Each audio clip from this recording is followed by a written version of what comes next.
A squat hold is an isometric hold on our lower body. We really want to get this right, so we really activate in around our quad muscles and our groin area. So from the starting position, feet are outside the hips. From here, you're going to sit down, keep your knees pushed out. When we get down to parallel, so our hips are in line with our knees, we pull our elbows just inside the knee and we use our hands to lever them out and really create some tension around our hip and groin area as well as our quads. So from the side, feet outside the hips, we're going to sit down and back, and then we're going to lever the knees out to create that tension along the groin. And that's a squat. Hold is an isometric lower body exercise. We're going to hold tension on our glutes, which is our backside, for a period of time to create tension. So we're going to lie down on the ground. You're going to bring your heels right in towards your bum. Lie on the ground, hands on the ground. From here, you're going to push your knees up and out towards the opposite walls, and your hips come up towards the roof. So it's up, out, and hold the top position, really pushing the knees out to create tension. So to show you from the front, lie down, heels in, hands on the ground, up and out, and hold this position and keep pushing the knees out to create tension along the side of the glute. And that's your glute bridge. Squats are one of your lower body compound movements, meaning we're going to engage more than just one muscle when we're doing it. One of the biggest and strongest movements the body can complete, and being able to do a body weight squat efficiently is super important.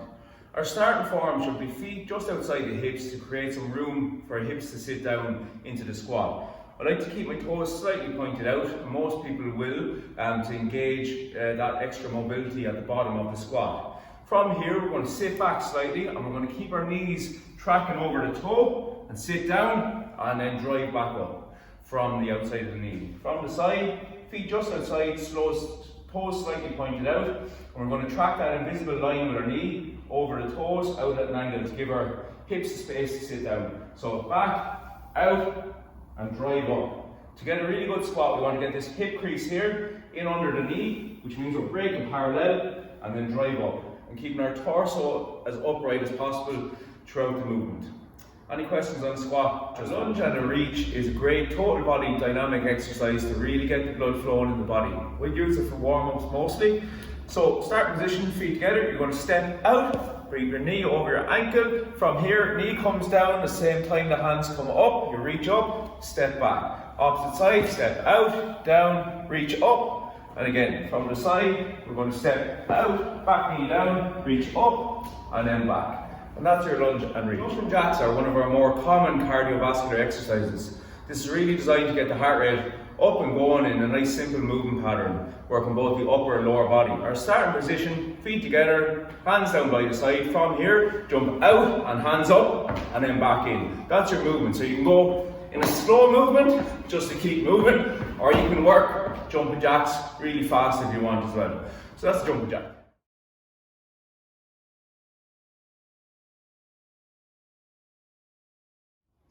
Squats are one of your lower body compound movements, meaning we're going to engage more than just one muscle when we're doing it. One of the biggest and strongest movements the body can complete, and being able to do a body weight squat efficiently is super important.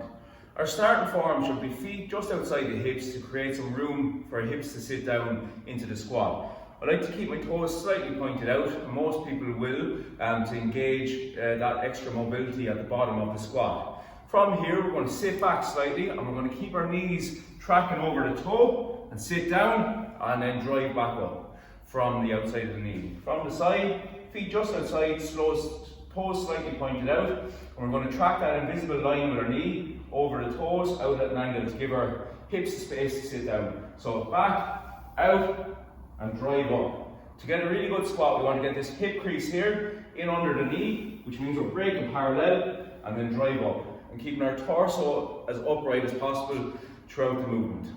Any questions on the squat? Just ask. Calf raises are a nice simple exercise to activate our calf muscle on the back of our lower leg. So starting position is feet about shoulder width position. You're going to focus on pushing through your big toe and the ball of your foot here. So in around these areas, rather than the weight shifting out onto your little toes. So from here, stand nice and straight, push up through the big toe and the ball of the foot, keep nice and sturdy, and back down. From the side, feet shoulder width, you're going to push up, squeeze, back down, up, and back down. So small little squeeze at the top to really engage the muscle, and it's a nice happy leg. Glute bridge is a hamstring dominant movement, similar to a glute bridge, but we're really going to isolate each hamstring individually and get some really good work in. Our starting position is on the ground, so we lie flat on our back. From here, you're going to bring one heel right in towards your bum. You're going to bring the other leg straight up. Push your knees together, so you've really pushed them together and keeping them nice and straight. Lie flat on the ground. From here, you're going to push your hips up to the roof and keep everything where it is. So up, down, down. You'll really feel this on the hamstring of the leg that's on the ground. The opposite side then, knees together again, up, down, down. And that's called a single leg glute. Squats are a really good lower body squat variation to really engage our quad muscles. So from your starting position is down on the ground. We're going to bring our front ankle under our knee, our back knee under our hip, and we're going to have our toe dug in at the back. I'll show from the side in a moment. From here, we want to keep our torso nice and upright, hands together, and you're going to stand up and then bring your knee back down and back up and down. If you find that your knee is sore to tap off the floor, you can put something soft underneath, like a cushion or a towel or something like that. Or the alternative is just bring your knee towards about an inch off the ground and then stand back up. So from the side, starting position, we have ankle just under or in front of the knee, back knee is under your hip, back toe is dug in, and keep our torso nice and straight. We don't want to lean forward in this. So stand up nice and straight, and then stand, bring the knee back down and up. And that's our split squat. Glute bridges are a lower body dominant movement, which is really going to work the glute muscle, which is our back side. It's the biggest muscle, individual muscle in the body, and it's really worth working because it's our main muscle for things like walking and running and loads of other movements. So having a really strong glute really makes a strong hip area, which helps everything else in the body work really well. So we're going to start off by lying to the ground. Heels are going to come right in towards the bum. Your feet are about shoulder width apart. From here, lie flat down, put your hands on the ground. You're going to push your knees up and out, so towards the opposite walls, and your hip area is going to go straight towards the roof. So it's all one movement, up and out, and squeeze at the top. So up, squeeze, and back down. Just to show you from the front, heels are in, hands on the ground, push up, and drive it out. So up and out, and then back down. And that's your glute.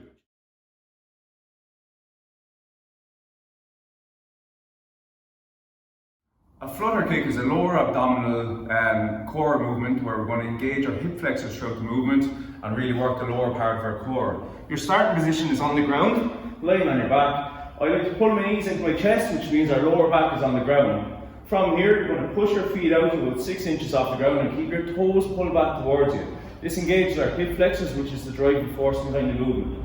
From here, feet come heel to toe distance, up and down, keeping the toes pulled back throughout, and you work for the prescribed time. This is called a flutter kick. Cycling the legs is a great way to alternate on your lower body hip flexors and lower core. So our starting position is lying flat on the ground.